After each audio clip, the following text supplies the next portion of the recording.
What's going on? Jake here with Uncommon EDC. Today we're taking a look at the We Knife Snick. I got this through last month's Going Gear subscription and was surprised to find out when I went over to the We Knife website, this model's actually been discontinued. And so several retailers do still have it in stock, including Going Gear. So I'll make sure to leave a link to that down in the description of the video. Price point on these seems to be $180 to $200 depending on the configuration. I think there's a fancier model that goes for a decent bit more than that, but a majority of them are going to be in that ballpark of sub $200 or so. Kind of a shame that this one is discontinued because this one really flew under my radar for a long time, and ever since I've gotten it, I've been surprised at how much I really enjoy this knife. So really dig the design, and that's not always the case with We knives. In fact, I think one of the reasons you probably don't see a ton of We knives on the channel and there's not a ton in my collection is a lot of their designs just don't really speak to me. I think they do a good job with their execution, fit, and finish and all of that, but a lot of their designs don't really speak to me. But this one's definitely an exception. Really dig the design itself, and I think they just made some really smart decisions when it came to selecting materials and their finishes as well. So we have the stonewashed titanium on the handles paired with a dark green micarta, and I think that gives it this kind of nice rugged look.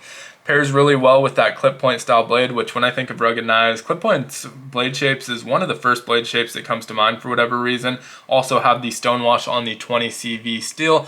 Continuing to lend to that kind of overall rugged feel is that this is a larger knife at just a hair over 8 inches in overall length. And even though it's larger, or at least longer, it's still fairly thin and pretty lightweight. And so doesn't feel overbearing or just kind of heavy in your hand, off balance, anything like that. It feels like nice and light. The ergos on it are great, but you still get all of that extra length if you're looking for a larger knife. Now we get 3.47 inches on that clip point style blade. Again, CPM 20 CV, nice stonewash finish on there. Love the swedge here at the tip. Got this full flat grind. It's a fairly thin blade as well at about 0.13 inches in thickness, but it does taper down really nicely with that flat grind. Nearly a full flat grind, but it does get to a super thin edge, nice and slicey behind that edge, and just a really great blade shape. The handle, on the other hand, is 4.5 inches or 4.54 inches to be precise.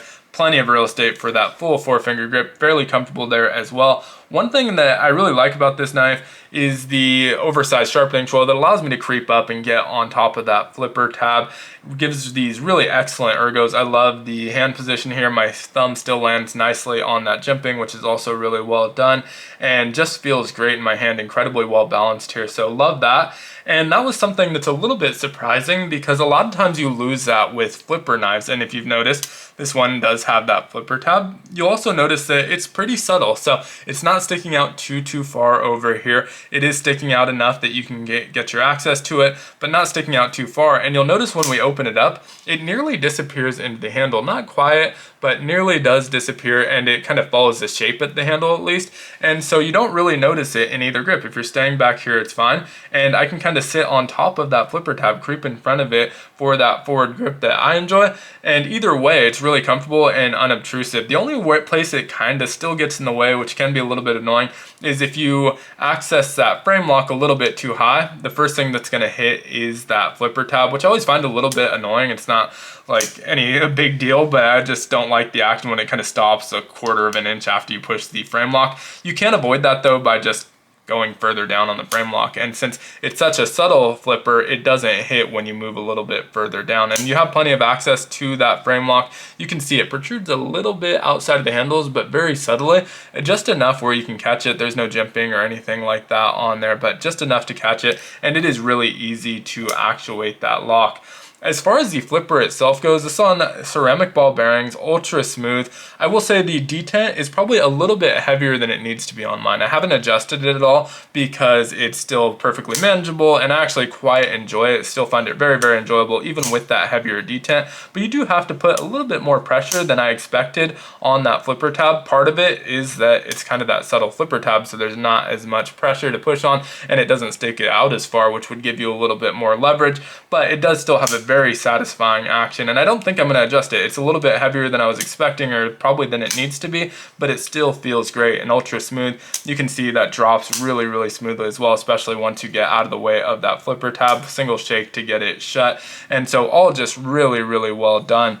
In addition to that, we do have the deep carry pocket clip, tip up pocket clip. Now, this one is not reversible because of that shape, but they do include a left-hand carry pocket clip. If you're a lefty, you can just remove this one and add the left-hand pocket clip. So it is ambidextrous in that regard. Not a completely ambidextrous knife, because obviously the frame lock is still going to be set up for right-hand carry, but fairly ambidextrous. I think a lot of lefties have adapted to that at this point. The pocket clip itself is nice as well and matched to that stonewashed finish.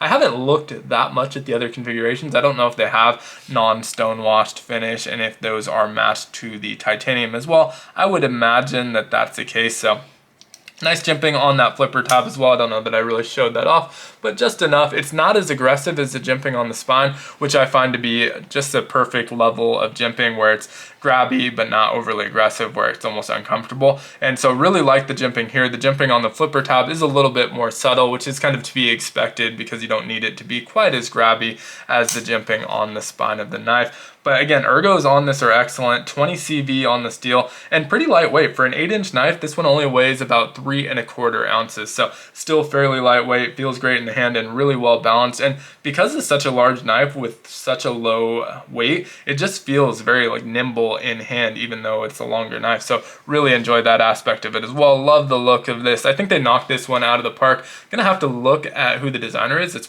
very possible it's someone with the last name Snick, but definitely gonna have to look at who the designer is, because I really like a lot of the stylistic choices that he made with this knife, and may be interested in checking out some of his other knives in the future. But let me know what you think of this one down in the comments below. If you enjoyed the video, consider liking, commenting, subscribing, or checking out some of my other videos. They all help the channel out a ton, and I hope you have a great one. Take care.